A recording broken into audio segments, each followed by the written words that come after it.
Prologue. A Pirate's Life. "Blimey!" Trusty Jack exclaimed, peering through his spyglass. "That frigate captain looks like a toad!" Raucous laughter erupted on the deck of the Lady Luck. Jack spun the dial with his fingers and refocused the eyepiece. With each rise and fall of the ship over the azure swells, warty constellations on pitted cheeks bounced in and out of view. "Aye, he's a scurvy dog for sure, Captain." The voice was Dur Riggins, a.k.a. Big Rig, Lady Luck's dwarven quartermaster, who approached the railing at Jack's side. "Been laid a festering spell by a topaz mage, he has." "And lived." Trusty Jack continued his examination of the frigate captain. Portly but solid, mid-50s and sea-seasoned by the look of him. He aimed the spyglass lower, focusing on his attire. The ruby-coloured overcoat left no doubt of the captain's allegiance. "What do you say, lads?"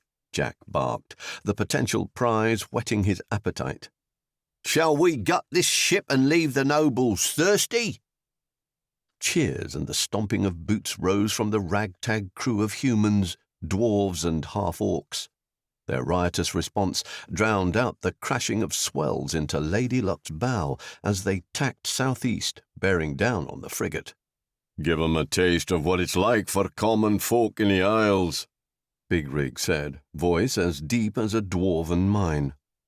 Trusty Jack swung the spyglass across the ship's deck. A crew of sea elves, their fin-like ridges unmistakable, hastened through tasks, securing items and tightening sails. "He's making a run for the bay," Big Rig said. "Aye." Trusty Jack narrowed his eye, tanned and leathery skin pulling at the dried salt on his cheek. He blinked, freeing his face from the mineral's binding.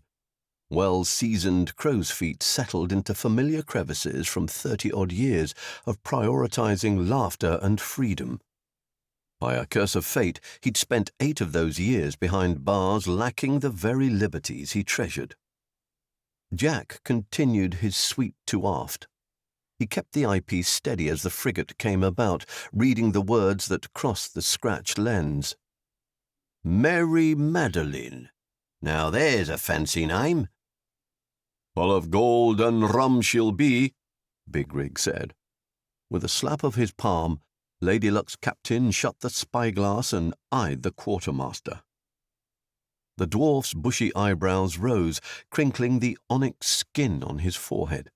He adjusted his eye patch so it nestled in the empty socket. "Hoist the colours, Mr. Riggins." "Ha ha!" Big Rig whacked a thick hand against his leather-armoured chest, rattling the twin axes in criss-crossed hilts. "Salty music to me ears." "Bring us broadside on the angle," Jack said. He double-checked the frigate's track, assessing the wind and its course. "We've got the weather gauge.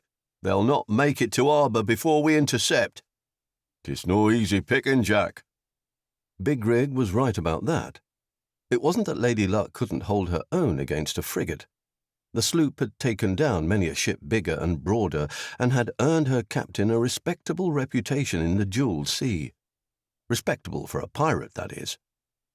Among the handful of marauding, non-law-abiding vessels roaming the archipelago, Lady Luck's skipper, one James R. Hawke, had been deemed a fair and kind-hearted pirate, if such a thing were possible.